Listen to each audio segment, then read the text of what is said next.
Okay, so today what we'll be going to study is the two block system. Okay, so two block system में हम लोग basically जानते हैं इतना कि टू ब्लॉक सिस्टम में क्या क्या चीज़ पॉसिबल है। देखो, टू ब्लॉक सिस्टम जब क्वेश्चन कुछ ऐसा दिया रहता है तो अगर मान लो लोअर ब्लॉक पे हम कुछ फोर्स लगा रहे हैं तो this is a very good question, but यही फोर्स अगर हम बोलें कि हम ऊपर ब्लॉक पे लगा रहे हैं, this is a very simple question. Why it is a simple question? Because हम ऊपर ब्लॉक पे अगर फोर्स लगा रहे हैं तो ऊपर ब्लॉक पे जो फोर्स लग रहा है that won't affect the lower block. ध्यान से सोचना, हम ऊपर ब्लॉक पे अगर कुछ फोर्स लगाएं, अगर वो यहाँ इस सरफेस के एफ लिमिटिंग के बराबर मान लो हो या उससे कम हो तो ये ऊपर वाला ब्लॉक मूव नहीं करेगा, है ना। और अगर एफ लिमिटिंग से ज़्यादा हो जाए, अगर इन दोनों ब्लॉक्स के बीच का जो एफ लिमिटिंग है उससे ज़्यादा हो जाए ये फोर्स, तो बेसिकली एफ लिमिटिंग जो है वो इसके ऊपर, इस ब्लॉक के ऊपर लगेगा किधर, पीछे की तरफ, और नीचे वाले ब्लॉक के ऊपर आगे की तरफ। हम ये एफ़ को अभी भूल गए, हम ये एफ़ को एक तरीके से मान रहे हैं। मेरा कुछ क्वेश्चन ऐसा है, अगर मेरा लेट सपोज क्वेश्चन कुछ ऐसा है, एक ब्लॉक ऐसे, एक ब्लॉक ऐसे, अगर एफ़ यहाँ लग रहा होता तब तो कुछ नहीं, तब यहाँ पर जो भी फ्रिक्शन आता है रोकने के लिए इन दोनों को, एफ़ जो भी लगता वो नीचे वाले ब्लॉक के ऊपर भी एफ़ उतना ही लग रहा होता, और हमको एक्सेलरेशन दोनों का निकालने उस समय हम लोग को एकदम डिफ़िकल्टी नहीं होता, कोई अलग अलग केसेस नहीं होता। We just have to compare this force with the F limiting of this surface in between the two blocks.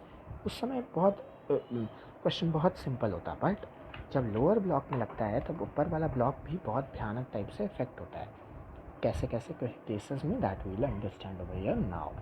तो अगर मान लो कि लोअर ब्लॉक पे ऐसे फोर्स लग रहा है एंड हम लोग का एक कोएफिशिएंट ऑफ स्टैटिक फ्रिक्शन दे दिया है लोअर ब्लॉक और ग्राउंड के बीच में, एंड एक कोएफिशिएंट ऑफ फ्रिक्शन दे दिया है हमको लोअर ब्लॉक और अपर ब्लॉक के बीच में, तब हमको बोलेगा क्वेश्चन में, मान लो कि tell me everything about what is going to happen, will the both blocks stay at rest, will one of them move, will the other one stay at rest, will both of them if they are moving will they move together, will they move separately, what will happen if I apply this F.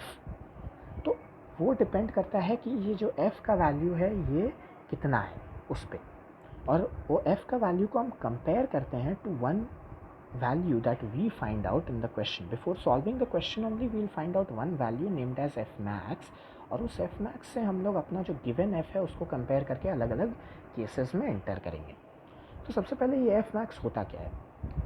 This f max is nothing but the maximum force जो हम, अगर हम इस f को भूल जाएं और हम एक यहाँ पे हम बोलें कि हम यहाँ पे मैक्सिमम फोर्स कितना लगा सकते हैं, सो दैट कि ये जो दोनों ब्लॉक्स है वो या तो रेस्ट पे रहे या तो फिर साथ में चले, मतलब दोनों एक दूसरे से अलग ना हो, दोनों के बीच का बॉन्ड ना टूटे, या तो दोनों का दोनों स्थिर रहे या दोनों का दोनों साथ में सेम एक्सेलरेशन से आगे या पीछे जहाँ भी जाना है वहाँ जाए।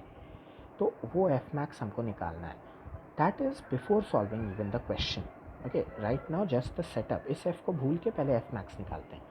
तो एफ मैक्स निकालने के लिए हमको क्या करना होगा, हमको एफ मैक्स निकालना है, यानी मैक्सिमम फोर्स जब तक कि ये दोनों ब्लॉक्स साथ में रहे।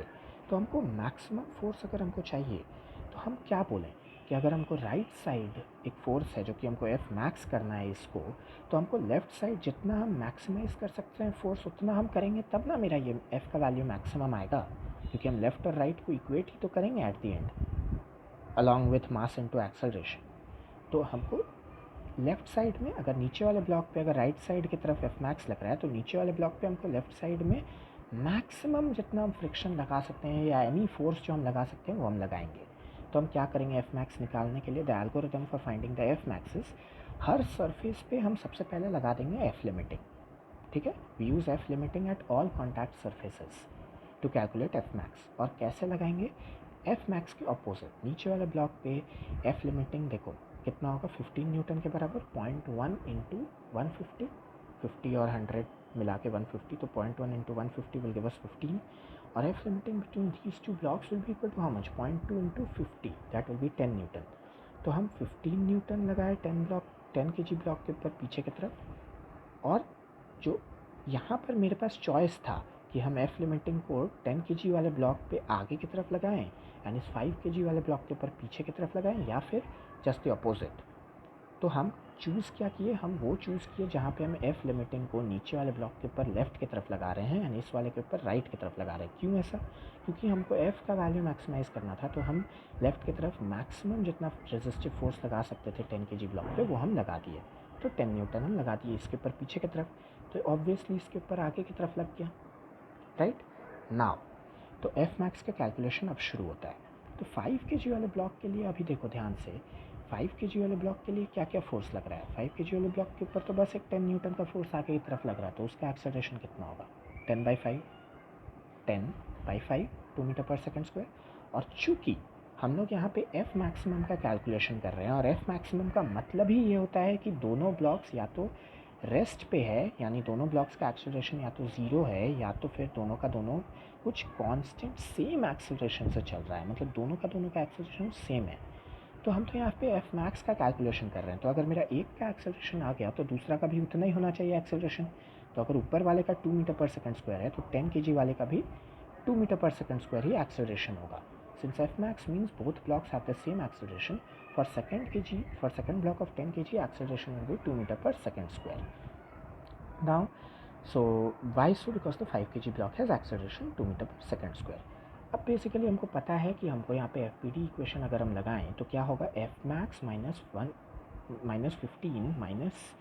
-10 should be equal to mass into acceleration of this block. तो F max -15 -10 will be equal to 10 into 2 because 2 is the acceleration of this block also, 10 kg block also. वहाँ से मेरा एफ मैक्स आ जाएगा 45 Newton's. अब मेरा F max जो आया इसका हम क्या करें। Now this F max will act like a boundary condition, always remember. दो बाउंड्रीज में ये क्वेश्चंस को डिवाइड कर देगा। पहला बाउंड्री होगा जब F will be less than और equal to F max, and एक बाउंड्री होगा when F will be greater than F max. तो हम बेसिकली यहाँ से कंपैरिजन शुरू करेंगे। जब f less than equal to F max होगा, ये अब स्टेप 2 शुरू हो गया है। जब f check for f given in the question diagram, compare it with F max. अब हम देखेंगे क्वेश्चन को। Now starts the question. तो f अगर ये जो गिवन f है ये अगर f मैक्स से जो है लेस दैन इक्वल टू है तो वो केस 1 होगा, और अगर ग्रेटर दैन एफ मैक्स है तो वो केस 2 होगा। अगर केस 1 है यानी f less than equal to F max है तो दोनों जो ब्लॉक्स है, I told you this thing that दोनों ब्लॉक्स या तो साथ में रेस्ट पे रहेगा, both blocks will be at rest together, या फिर both will be moving together with the same acceleration. Okay, now how do we decide that कि दोनों साथ में रेस्ट पे रहेगा या दोनों सेम एक्सेलरेशन से मूव करेगा। Let's see that with the help of an example. Okay, let's suppose मेरे पास ये क्वेश्चन ऐसा दिया हुआ है। Okay, 5 kg block 10 kg block same setup, खाली हम फोर्स का वैल्यू यहाँ पे 10 न्यूटन रखें। दिया गया है मेरे को गिवन फोर्स यहाँ पे 10 न्यूटन है। मेरे को पता है कि इस सेटअप के लिए एफ मैक्स का वैल्यू कितना था, 45 न्यूटन आया था, और ये जो फोर्स मेरे को दिया हुआ है वो 45 न्यूटन से तो कम है, यानी both the blocks will either be at together at rest और they will move together with the same acceleration. Okay, now how do we check कि इन दोनों में से कौन सा होगा। For that what we need to do is we need to check कि क्या लोअर ब्लॉक मूव करेगा। सबसे पहला बात तो ये, सबसे पहला काम क्या होना चाहिए, लोअर अगर लोअर ब्लॉक मूव करेगा तो अपर ब्लॉक भी मूव करेगा। एम आई राइट? क्योंकि दोनों को साथ में रहना है और फोर्स लोअर ब्लॉक के ऊपर लग रहा है, तो लोअर ब्लॉक को मूव करना पहले ज़रूरी है for both of them to move together. If the lower block is only not able to move, the upper block will never move only, it can not, it does not have any force only. या तो let's see कि lower block